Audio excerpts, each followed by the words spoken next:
Turkiston jadidlarining otasi Mahmudxo'ja Behbudiy o'zining Padarkush dramasini 1911-yilda yozgan, lekin bu asarni nashr etish uchun senzuradan o'tmagan. Chunki ma'lumki, bu paytda Rossiya imperiyasi hukmronligi davri va asarlar, g'oyaviy asarlar albatta imperiyaning mafkurasiga mos kelishi kerak edi. Aksincha bu asarda moslik yo'q, chunki o'qimagan bolaning qismati, o'qigan bola esa mustaqillik, ozodlik uchun kurashadi, ozod inson sifatida fikrlaydi.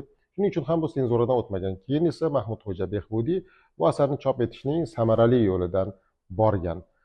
Bu ham bo'lsa, asarning boshlanish qismiga, tepasiga u Ulug' Vatan urushining 100 yilligiga bag'ishlanadi degan gapni yozgan. Bu 1912-yil Rossiya imperiyasi va Fransiya o'rtasida bo'lgan Borodino jangi va bu jangda Rossiya imperiyasining g'alabasi bo'lgan va shuning uchun ham 1941-yilgacha bo'lgan, 45-yilgacha bo'lgan davr oralig'ida Ulug' Vatan urushi deyilganda aynan 1812-yilgi urush tushunilgan.